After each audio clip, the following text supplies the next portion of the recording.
Welcome back. You're watching Business Morning on Channels Television. In the last couple of weeks, the Central Bank of Nigeria has continued to steadily intervene in the FX segment of the market, in line with what it says about trying to converge the rates between the interbank official and the parallel markets, which has seen a very wide divergence in the last couple of months, as much as 100 naira and above. The naira was actually trending above 500 naira to a dollar on the streets. But then the central bank on Monday sold about $1.5 million at 306 naira 30 kobo to, of course, further pump money into the system. And so at the parallel market, we sold the naira to the dollar, closing at 388 naira. Now, there's been so many comments with regards to this development. For how long can the Central Bank of Nigeria sustain this intervention in the market?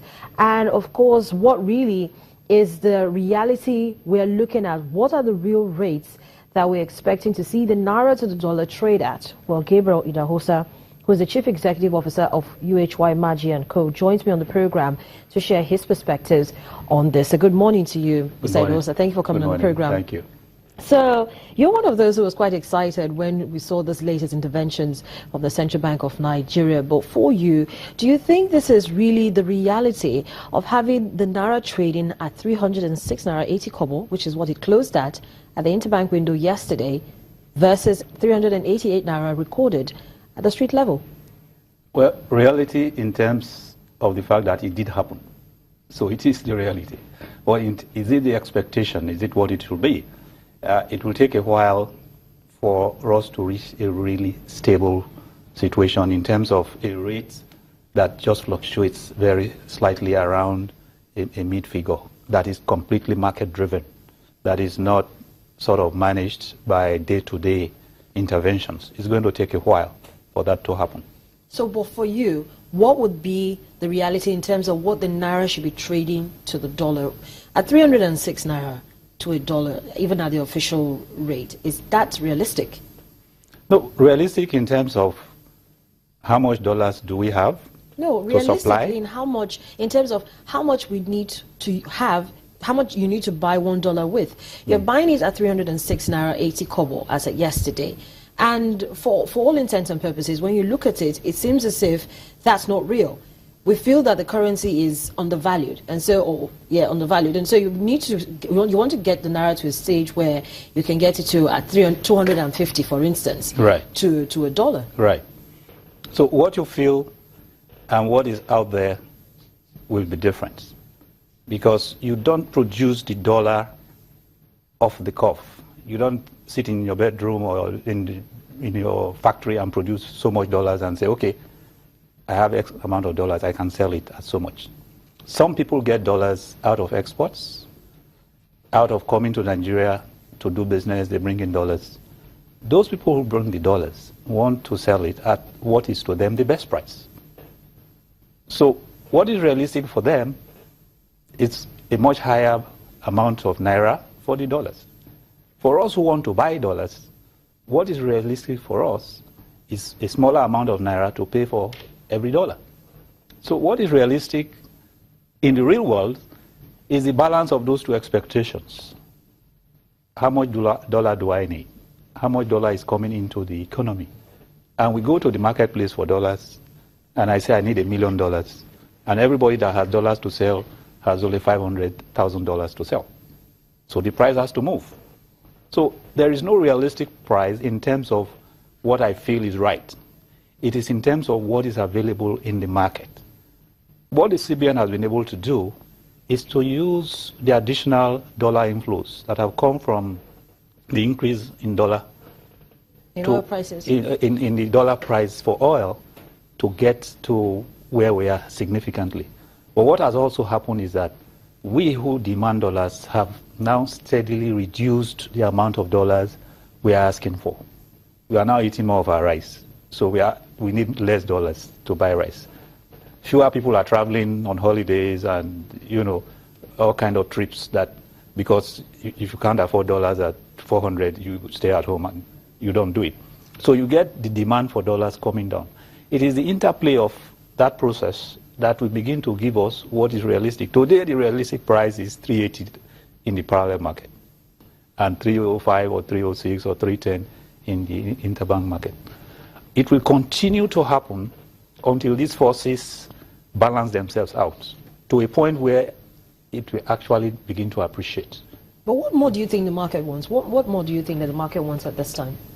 Well, what the market wants is, one, for the CBN to maintain this policy framework, a policy framework that focuses on supply.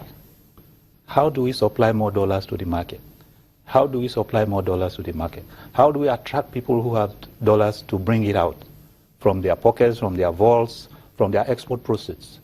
Because if CBN makes it easy for us exporters to bring all the dollars we get from export and allows us to trade it in Nigeria the way we want, we exporters are likely to bring more exports, more of our export dollars.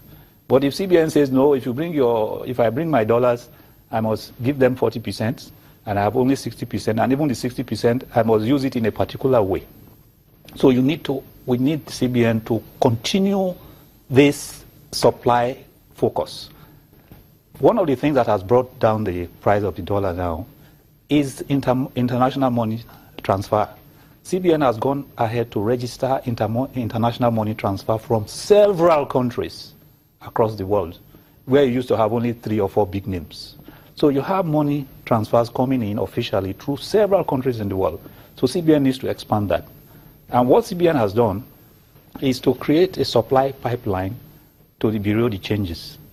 So all the international money transfer inflows that comes are channeled to the Bureau de Changes. And it is Bureau de Changes and the power market that set the very high prices.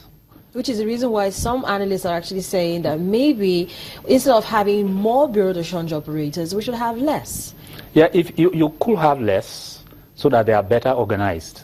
But those fewer ones must have extensive distribution channels.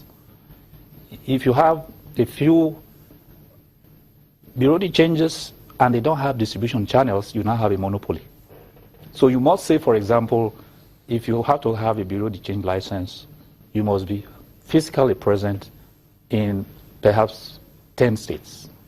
You must be physically present in all airports, in all seaports, in all major tourist destinations. It must be part of the license. But if I just get a Bureau de Change license, sit in my house, get money from CBN every week, and sell it at 400 naira, I'm nice, I'm fine, but I'm not helping the economy. So that's where the supply policy will create the channels. The CBN has to say, how do we, one, the volume of supply and the channel of distribution? Because one person can have $1 million and decide to keep it and hoard it. But if you spread that $1 million among 50 people or 100 people and say, go and sell in different parts of the country. So someone who is desperate to send money to a child in school is not forced to go to the parallel market to go and buy. He knows he can walk into a Bureau de Change and get at a much better rate. Even the banks. And the banks, that's the issue again of supply. CBN is now saying all the banks, you should sell to retail consumers. School fees, medical fees, you should open offices at the airports. So the just shared distribution, opening up the supply, the volume of supply and the distribution just brings down the price. So the more you focus on supply, the more we look at how do we increase volume of foreign currency coming to the country, how do we distribute it so that you don't have bottlenecks. Somebody down the road is keeping $1 million and everybody is looking for $5,000, you don't find it. And so the price goes to 500 and then he brings out a little of what he's keeping, sells just maybe $10,000 out of that and keep the rest. The price goes to 550. But what